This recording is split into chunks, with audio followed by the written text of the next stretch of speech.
So tulijenga ikani banda ya cold kukumia. Muda ya kwanza 2018 mpaka kama 2020 2021 hivyo. Tulikuwa ni hapo kukumia 200. Tulipofika 300, maana ilikuwa tuwasave tukiongeza hapo. Tulifika 300 tukajaribu kuruma, ilikuwa ikifika time ya kusafisha banda, saa nyingine tuachukua marafiki zetu wengine tuwaingiza pale. So tulivyoona kama kukumia alikuwa tufanya watu wawili, kuku 150 tukafika kuku 200, ilikuwa kuku 350. Tukaamua tukaongeza watu watatu. Katika wale ilikuwa tukitusaidia pale. Maana ilikuwa tukichinja kama hivi waja. Sasa ilikuwa tusaidiana nao pale alafu wape kitu kidogo. Tukaonelea kwa nini tusiweke hapa tuingie full ambako toka tusaidiana kazi zote. So tukaeka pale. I think ni 2021 tulisikia hiyo ndio tukaanza kusikia hii ya Kensfield kwamba watu hizo grant nini. So tulijaribu hivyo alafu ndo tuseme kama bahati nzuri tulipigwa simu tukaambiwa ile ni yetu imekubaliwa kule. Tulikuwa tumeapply kuku 4000 katika ile pale. So walivyopitisha ile tukaweza kujenga ile banda la pili. So kutoka kuku 100 hiyo mpaka sasa tuko na lot ambazo zina run ni kuku 1250. Pesa tulipata ilikuwa 2.9 million ambako katika 10% yetu ilikuwa 296,000.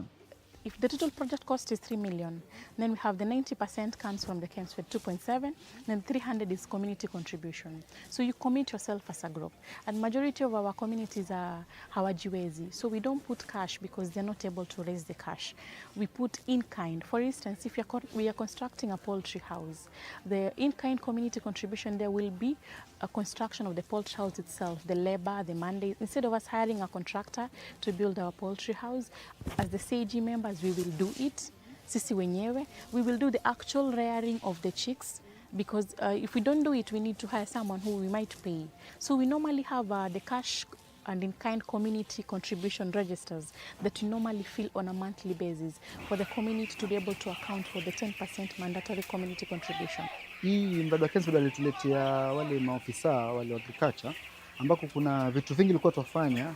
Tunasema ilikuwa mimi ilikuwa ya survive lakini ilikuwa kuna makosa mengi tuwafanya. Kwa hivyo walitufundisha masuala ya vaccination. Kuna venye ilikuwa hizi lots zina move. Sisi ilikuwa hizi lots zetu wakiwa wadogo kama tuseme tuvuka 350 ilikuwa tuweka 200 na 150 lot mbili. Tunaweka mali kwa brooding alafu wana move hivyo. So tulikuwa advice kwamba pale mali wako wabaki pale azin wakianza kuja pale from brooding mpaka wakianza kutoka wakibaki pale mpaka ile ukishauza unaosha pale unaweka dawa. Ndio kama kuna lot nyingine iko kule kando kila mtu anabaki na ile, kama kuna outbreak huku itabaki hapa haita affect ile lot nyingine. So hizo vitu ambavyo walikuwa hatujui sababu sisi tulisoma tu local huko. Sisi kuanzia hiyo 2024 March mpaka sasa hii katika kila lot imeka tumeenda lot 5 ambako kila lot moja ni kuku 250. Sasa katika yote ni kuku 5750 kuku ambao tumetumia. Katika hiyo 250 ni kwamba wanarudisha mali as in capital inarudi as in ni vifaranga, feeds, vaccine, vitamins ambazo zitatumika pale as in wataregesha yote wataweka kando then watachukua profit. Katika profit watatoa 2000 wataweka kwa wataregesha kwa chama alafu hiyo profit wanatumia wao.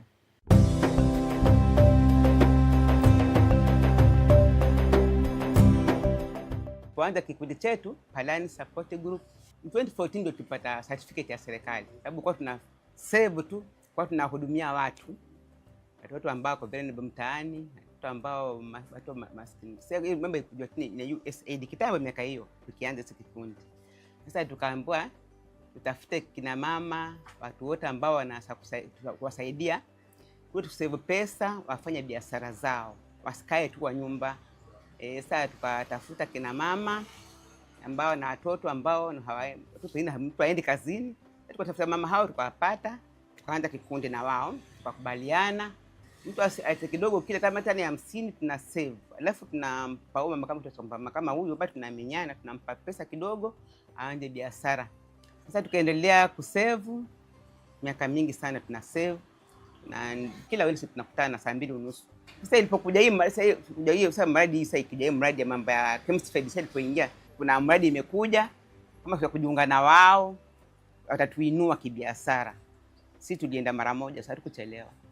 Tuliendelea tuenda hapo kwa uwanja pale Kadongo, kwa tunafundishwa wangu hapo. Tukaendelea kufundishwa kwa muda mwingi, tunafundishwa vile tutatumia pesa, sasa vile tutafanya biashara, tafauli kibiashara, tunafundishwa mambo hayo yote tumefundishwa. Vile tutafanya biashara zetu, tukamaliza, ikafika mwisho wa mafundisho, tukaandika proposal, tukafanya kila kitu ambacho itakana ifanyike tulifanya. Baada ya proposal tukapata hiyo pesa. Haya, ilikuwa ni 1.5. 1.5 ndio kwa kwanza, milioni 1.5. Sasa andika sasa, tukaambiwa kuna pesa tutapewa kwa mkono. Watu wale kununua vitu kama hizi meza na kutengeneza hapa hivi. Sababu kulikuwa na percentage fulani ambayo ilikuwa mradi wenyewe tutoe percentage. Tulikuwa tunaenda kwa account yetu tukatoa 1000 ngapi? 30,000 kwa account yetu. Tukatengeneza vitu vingine ambao tulikuwa tutumisa hizi. Hii duka ilikuwa kitu moja hii pekee yake hapa. Hii tumeongeza baadaye. Tukapaka rangi, tukaweka sotairi ili ifanane na mashine sijaingia, mashine ndo sikaingia sasa. Inabidi tunimsao kwa tuandika mashine, tukamajika mashine 4, 20 euro tukataka 2, overlock moja na super overlock moja. Na mashine za kawaida wanafunzi kwa tutatoka 4.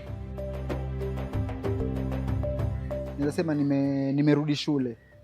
So ile kiwango niliona as in monthly ile ambao wana save.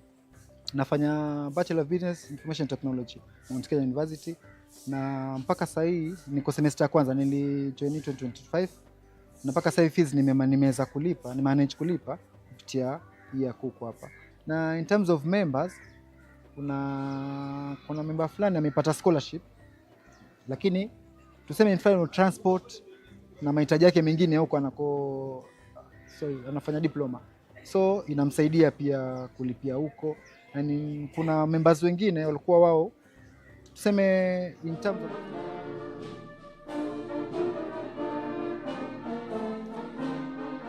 His Excellency the President. We can welcome him with a clap. Tumkaribishe kwa makofi. Karibu sana Mheshimiwa Rais.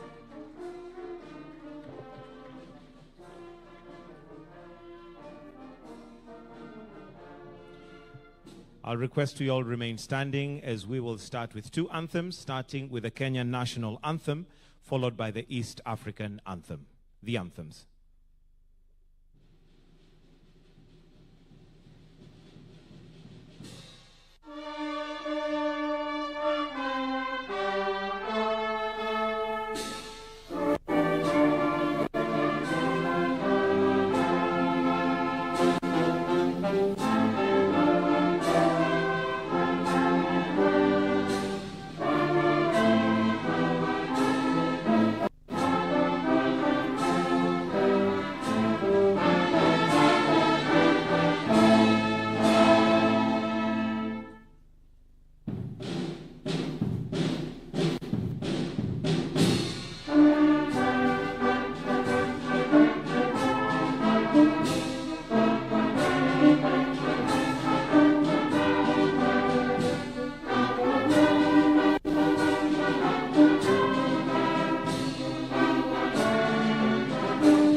With your permission, Your Excellency, I request that we may now take our seats.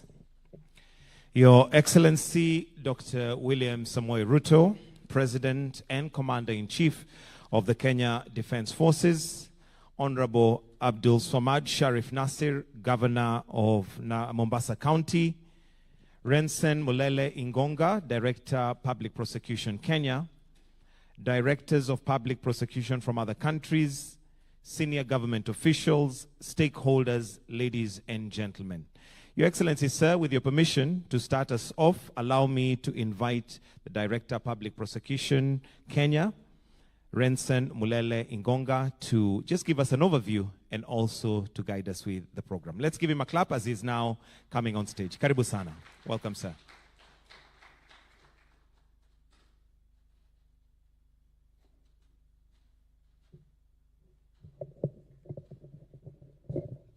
Thank you very much.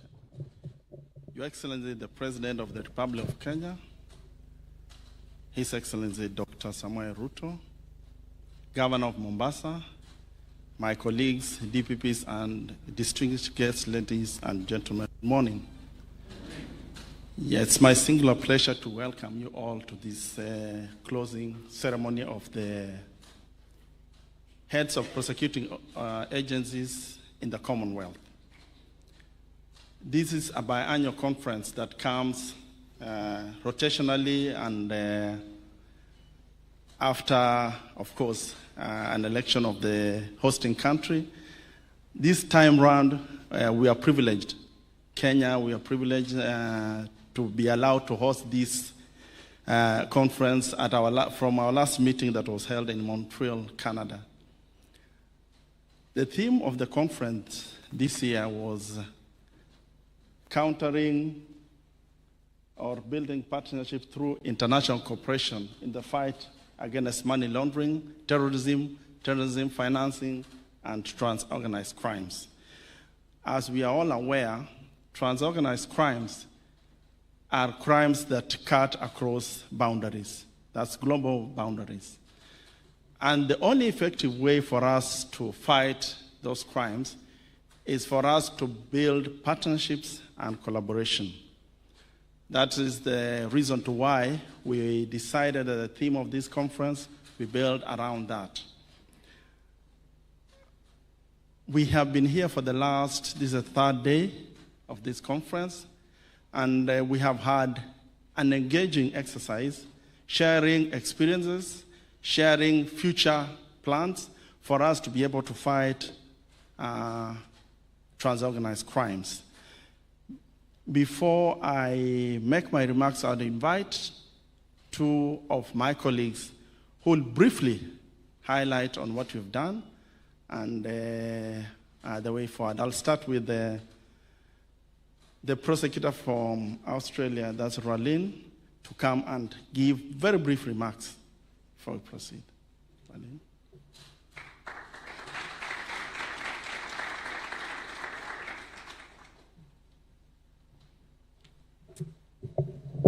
Mr. President, Excellencies and other colleagues, can I start by thanking you all for your attendance at this conference? And Mr. President, it's been the combination of having so many different nations represented at a conference like this that really brings the value. We all have a shared legal history, but we are at different stages in relation to different issues that face us all. We all, of course, face transnational organised crime problems. We, of course, all face money laundering issues and terrorism issues. And as we've heard from conference delegates over the past 2 days, each nation is doing, or each jurisdiction is doing something slightly different. And the value in hearing what everybody is doing is immense. We can learn the lessons from others, we can see things that we might connect with what we are doing, and we can then further develop our own individual responses to these significant issues. The world is only getting smaller. The internet has meant that boundaries are not respected by anybody who seeks to make money or cause issues across the country, across the world indeed. And so, for me, coming from such a long way away, it's really been amazing to connect with colleagues from the Commonwealth family across the globe and to hear and learn about what others are doing and hopefully share some of the experiences from Australia for everyone. So I'd like to thank the Prosecutor for Kenya and his team for hosting such an amazing conference, for all the things we've learned from them and from each other, and I look forward to attending future conferences of the HOPAC. Thank you. And next I would invite Stephen Parkinson, the Director of Public Prosecutions, England and Wales.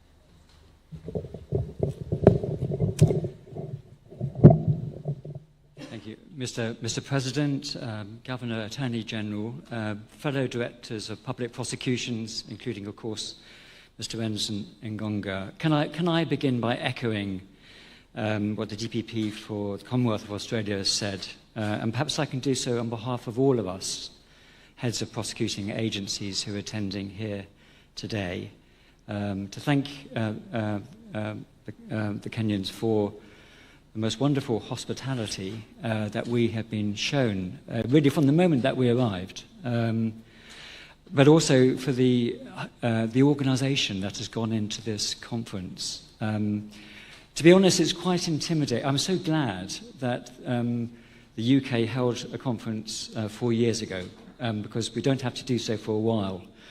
And I'm saying that because I'm quite intimidated by the high standards that have been shown, which will be very difficult, I think, for any other nation to match. So I'm relieved that we don't have to do this for some while, but at the same time, incredibly grateful to you, Mr. President, for authorising that this conference should take place, and for our colleagues from the DPP's department in Kenya for putting on this conference. We are, in the Commonwealth, we are part of a family of nations. We have so many things in common. We have a shared legal history. We have common legal systems. And in the context of prosecution work, we follow the same underlying principles, a belief in independence, a belief in fairness and ensuring fairness not just to the prosecution but also to the defence, to the victims, and a belief that it is our responsibility to deliver justice. And I think that has been an underlying theme, not only in the presentations but also in the many conversations that all of us have enjoyed outside the plenary sessions. But alongside the commonality between our legal systems, we've also heard throughout the conference about the various regional differences with our various different jurisdictions. We're at different stages, all of us, in terms of our systems, and that's meant that we've been able to learn from each other. And if I may say so, I've learned a great deal from talking to colleagues from Kenya about the way that you do things in this country, and there is much that we can learn from that. And I think the other theme that for me has come out of this is the need for us to be flexible and adaptable as our various systems develop and as we meet the challenges of modern life. And one of the things that we were talking about a few moments ago before the formal sessions began has been the impact of COVID. And the way that has transformed the way that we work with the assistance of modern technology, which has helped us to flex and adapt to the challenges of modern life.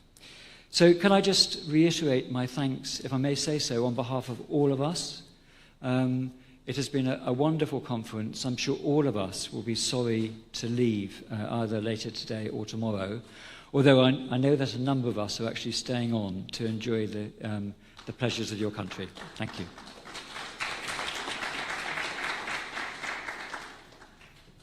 Yeah, thank you very much, Stephen. Your Excellency, the President of the Republic of Kenya, Commander-in-Chief of the Defense Forces, Dr. William Samoei Ruto, Governor of Mombasa, His Excellency Abdulswamad Sharif, heads of prosecuting agencies, distinguished guests, ladies and gentlemen. As we conclude this significant event, I'm honored to deliver these final remarks on behalf of our delegation. To begin with, I extend my deepest gratitude to His Excellency the President for agreeing to officially close this conference. Secondly, our gracious sponsors, SecFin Africa and the Kenyan government, for making this meeting possible. I would like to thank my colleagues for their meticulous organization, which has ensured a truly productive and enriching experience for everyone, and to all distinguished participants for their insightful and thoughtful contributions. Your dedication to strengthening international cooperation is commendable. I also express my sincere gratitude to all our distinguished speakers for their invaluable insights and expertise, as well as diverse perspectives which have enriched our understanding of the challenges ahead and the opportunities for action in the sphere of combating transorganized crimes.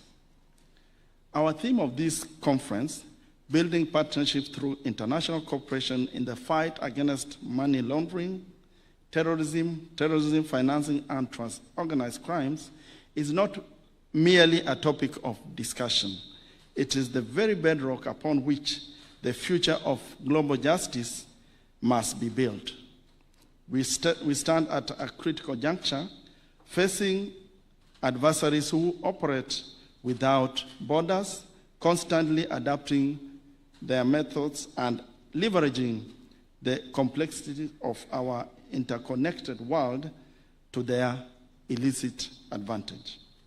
In addition, we have engaged in profound and insightful discussions, delved into the intricate web linkages between money laundering and terrorism financing, and terrorism together with transorganized crimes. We have acknowledged that no single jurisdiction, however robust its legal framework or sophisticated its intelligence, can effectively combat these threats alone. Our collective strength lies in our ability to forge robust, agile, and enduring partnerships. To meet this ever-evolving landscape, we have to adjust and develop mechanisms to prevent the rapid increase of growth of transnational organized crimes. The discussions we have had have reaffirmed a fundamental truth: preventing transnational organized crimes is not only a security imperative, but also a moral, social, and developing necessity.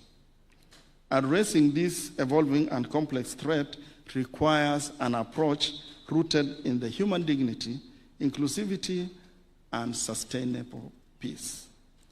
We leave this conference with several critical takeaways. First, shared understanding. We have deepened our collective understanding of the evolving methodologies employed by criminal networks, from the exploitation of digital currencies to the sophisticated layering of illicit funds across multiple jurisdictions. This shared intelligence is invaluable. Secondly, operational strategies. We have exchanged practical strategies for enhancing mutual legal assistance, streamlining extradition processes, improving real-time intelligence sharing, identifying, tracing, and forfeiture of assets.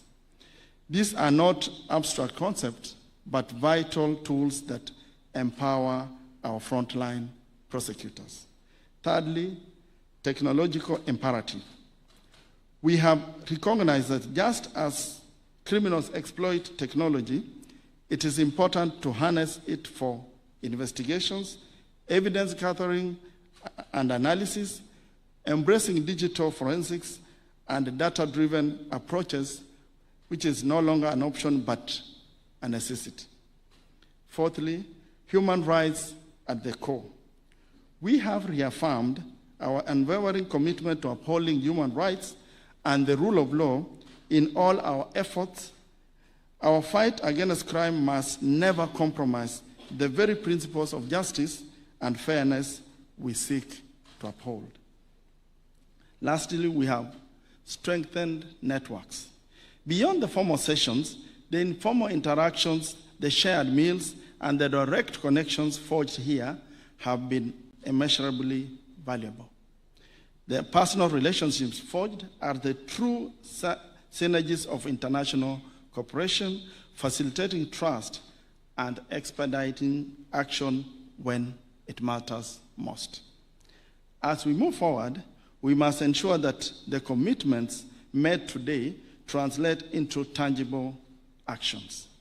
This means fostering stronger partnerships, enhancing the role of civil society and youth, and leveraging innovative solutions, including technology, to counter extremist narratives and promote sustainable peace.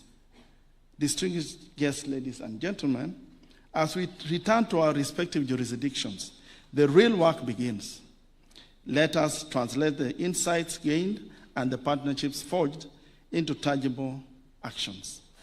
Let us champion legislative reforms where necessary, invest in training and capacity building for our teams, and proactively seek opportunities for cross-border collaboration.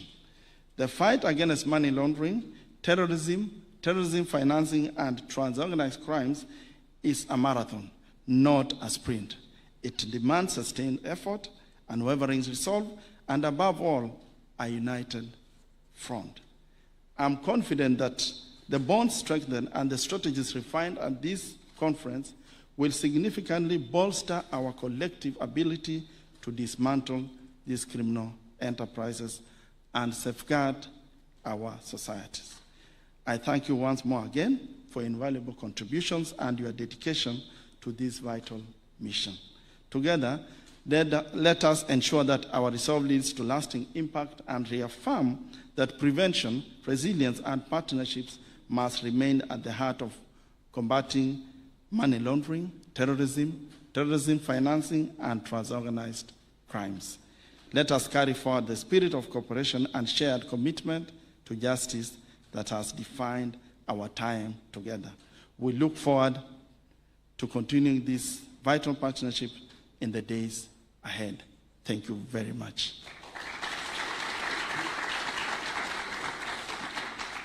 At this juncture, I invite the Governor of Mombasa, His Excellency Abdul Samad, to address us.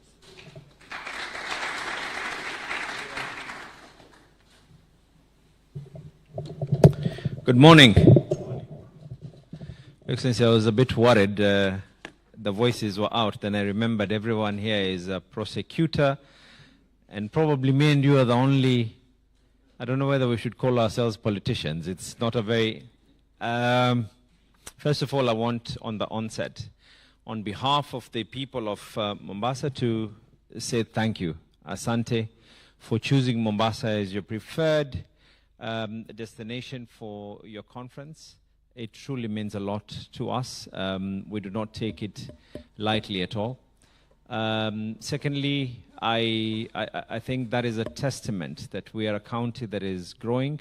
You will realize that there's a lot of construction ongoing, and a testament of what you should be able to see the next conference that you're going to be able to come to: smoother roads, smoother networks, and growth in general. Now, Your Excellency, you know, when we were walking in, and I was telling him, I was telling the President, it's not every day that you get to speak to the heads of public prosecution for the whole Commonwealth. And I was trying to figure out, then it dawned on me, the county courts have a prosecutor, and that prosecutor actually falls under the office of the DPP in Kenya, Renson. He gazettes those particular prosecutors. There's a certain piece of legislation, Your Excellency, you are aware, and you've told me not to go that direction, but there's a certain piece of legislation that we hope to enact, a county piece of legislation. And this legislation, now more than ever, would be the right time for us to be able to put it into place. We want to put a legislation to ensure that when you come to Mombasa, you finish all your money here. And chances of you spending your per diem and your allowances back in your home country are not a very ideal thing. I'm hoping, Your Excellency, that this year's theme is building partnerships through international cooperation in the fight against money laundering, terrorism financing, and transnational organized crime. The next one that we hope will still be in Mombasa, we need to have a shorter part of it. And I wanted it to be called Building Partnership through International Cooperation on the Fight Against Not Spending Your Money in Mombasa. It's simple, shorter,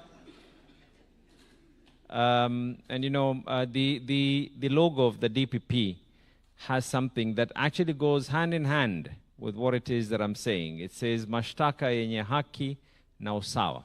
Translated into English, means prosecution that has justice and fairness. And no fair way, and there'll be no justice to the fact that you come and enjoy Mombasa, and we say a big thank you, but there'll be no fairness if you don't finish your money here. So with those very many words, I want to say once again thank you. Asanteni kwa kuja Mombasa. Your Excellency, mambo yetu ya Kenya tutazungumza kwa mhadhara mwingine. Kwa leo tuwakaribishe wageni. Thank you very much and be blessed. Asanteni sana.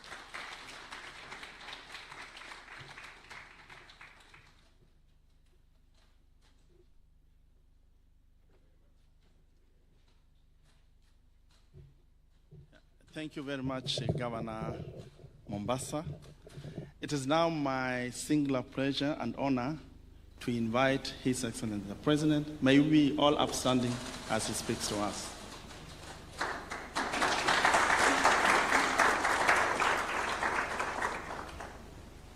Thank you very much, Renson. Thank you very much. Ladies and gentlemen, let's take our seats.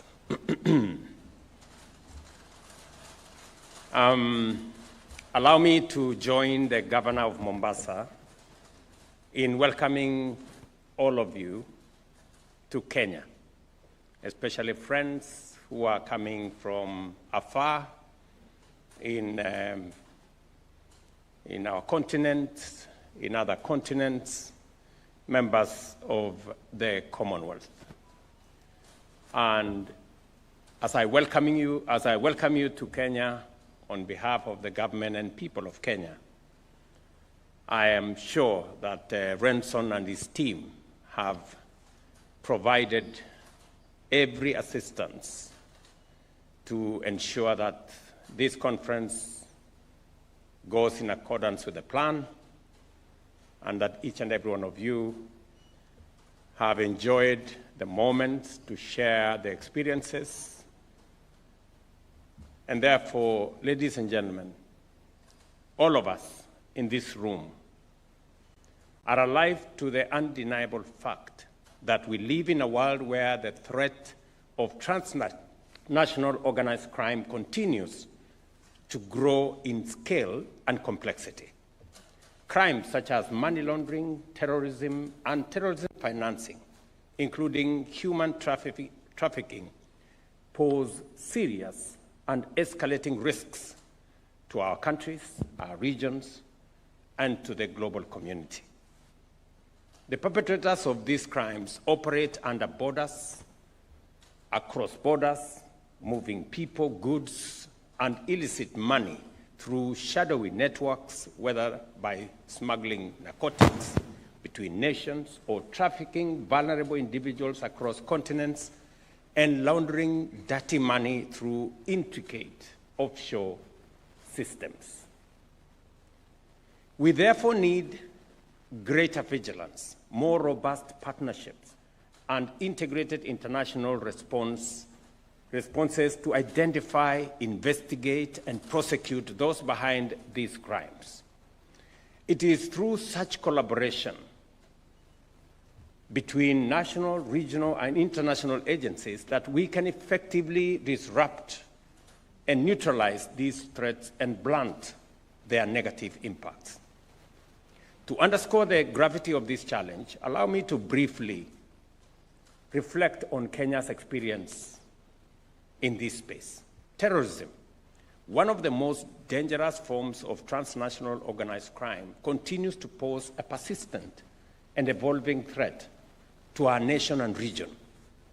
Kenya has endured several devastating attacks, including the 1998 United States Embassy bombing in Nairobi, the 2013 Westgate Mall siege, as well as the 2015 Garissa University and the 2019 Dusit II complex attacks.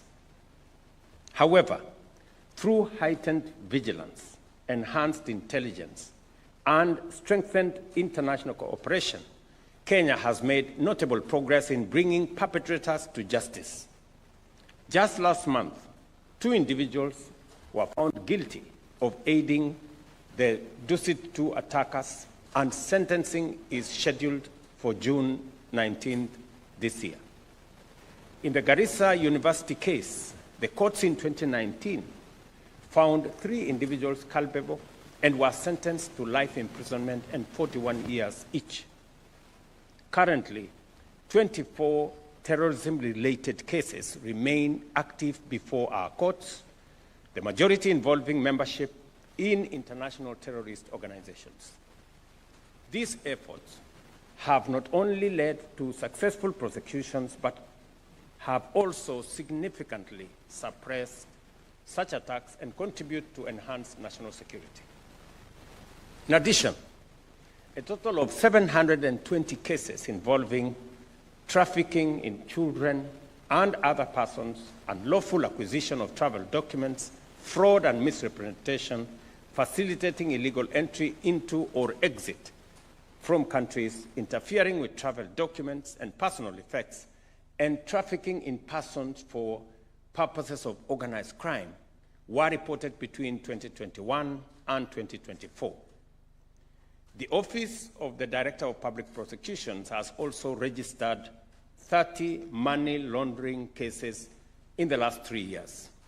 An in-depth analysis of these cases show that the perpetrators and criminal networks operate across multiple jurisdictions and have a presence on social media platforms.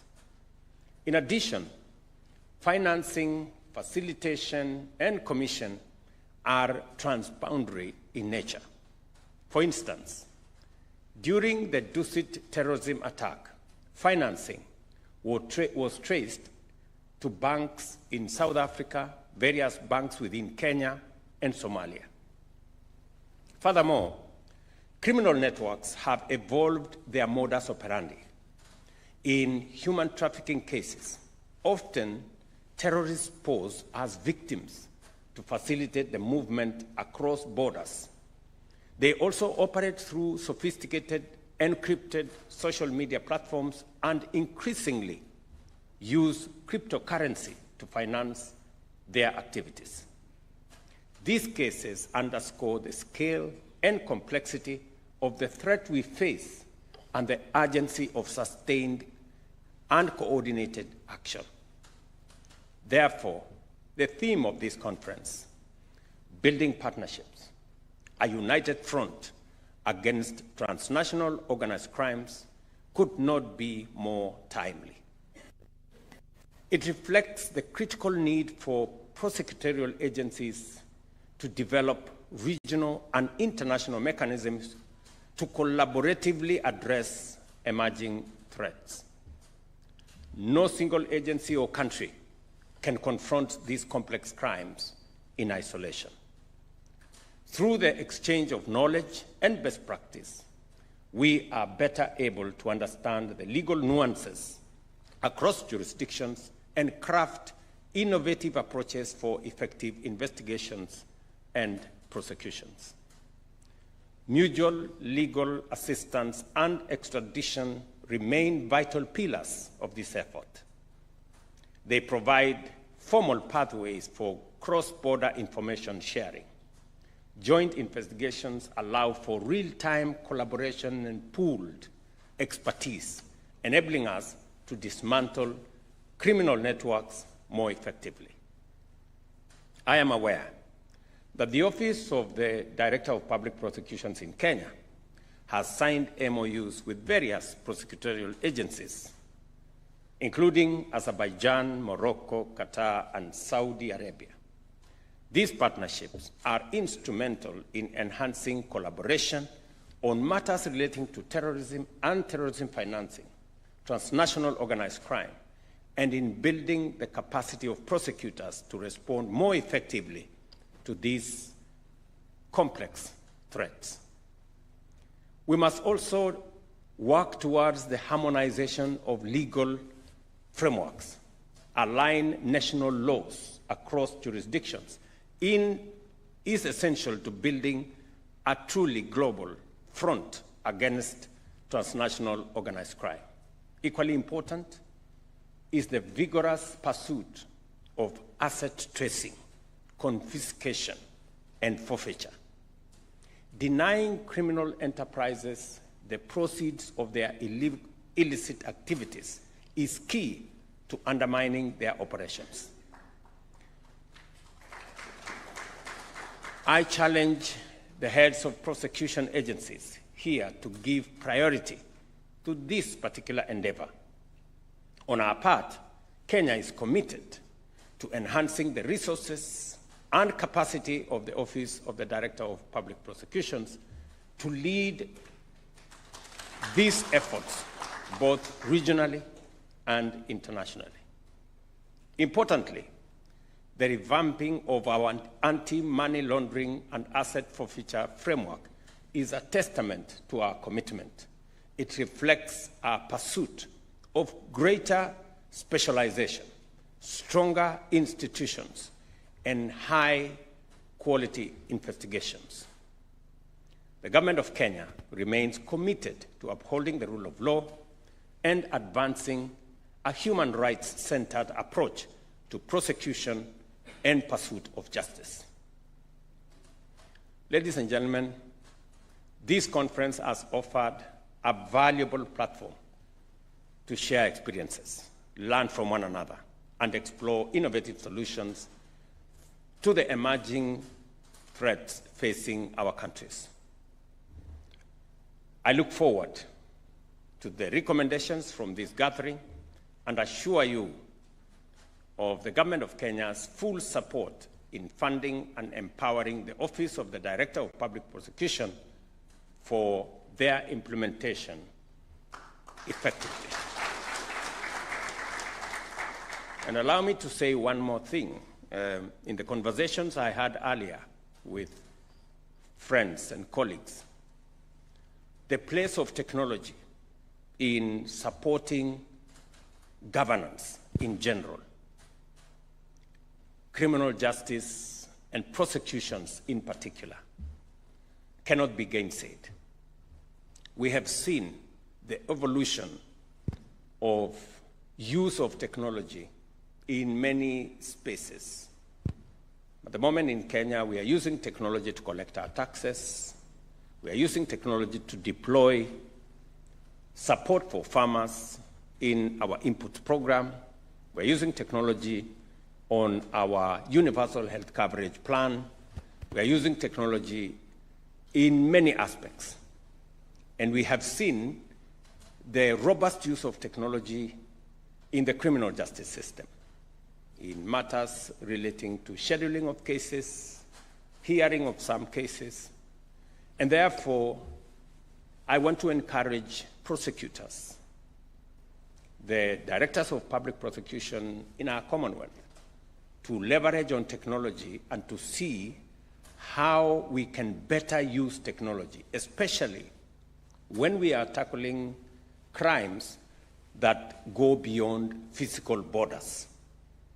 Some of those crimes are committed with the support of technology. And it therefore makes sense for us to leverage on technology to deal with the challenges that today face our nations.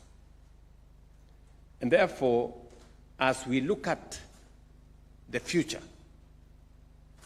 where is the place of technology? As technology is abused by criminals and people engaging in crime, how do we better use technology to enhance the efficiency and the efficacy of what we are doing in matters prosecution and ensuring that there is the rule of law? As you are aware, the era of artificial intelligence is here with us. And it comes both as a threat, but much more importantly, as an asset for us to use to be able to better manage global governance. How do we use artificial intelligence much more effectively? There are those who say artificial intelligence is going to replace people in the workplace, maybe replace teachers, maybe replace doctors. I don't know whether prosecutors will be replaced in the process. But how do we better use artificial intelligence to deal with matters that are of a nature that physical boundaries, individual nations, individual agencies cannot deal with on their own? And therefore, the leadership of the Commonwealth, heads of prosecuting agencies, it is my encouragement to you that you begin to see how we can leverage on technology, how we can leverage on artificial intelligence to be able to support the efficiency of delivery of justice through the criminal justice system. Again, as I conclude, I also want to apologize that there is a lot of construction around. Maybe you didn't find your way to this hotel. There was a lot of dust on the way. As the governor has said, we are undertaking a lot of public works around roads in Kenya. We are currently undertaking construction of about 2,500 kilometers, including this particular road here.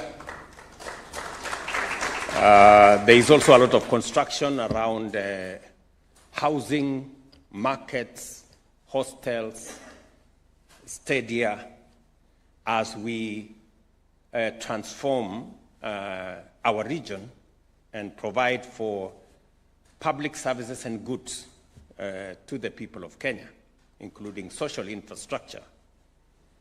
And therefore, bear with us as we do this. It only makes your next conference better. And we want to do that across our counties and across our country. We also are working together collaboratively within the region. I would also encourage those of us from the East African community.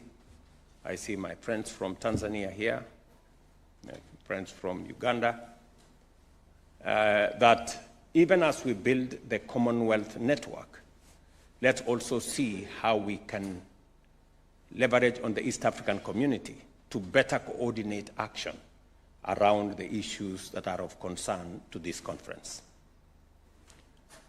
Let me also say that there is an opportunity within the Africa Union that as we undertake the reform of the Africa Union, we can better collaborate as countries in this region to see how we can build greater synergy in all spaces as we work on the Africa Continental Free Trade Area, as we look at what our financial institutions are doing.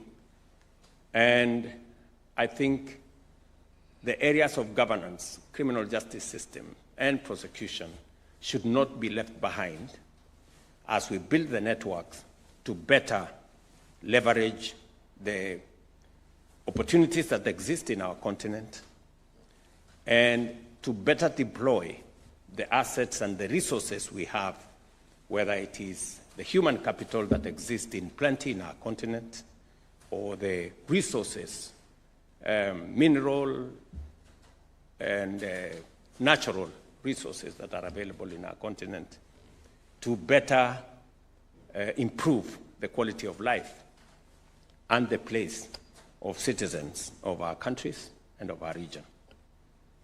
Ladies and gentlemen, it is now my pleasure to declare the 23rd Commonwealth Heads of Prosecuting Agencies Conference closed. Thank you very much. I wish you the very best. Thank you. Another hearty clap for his...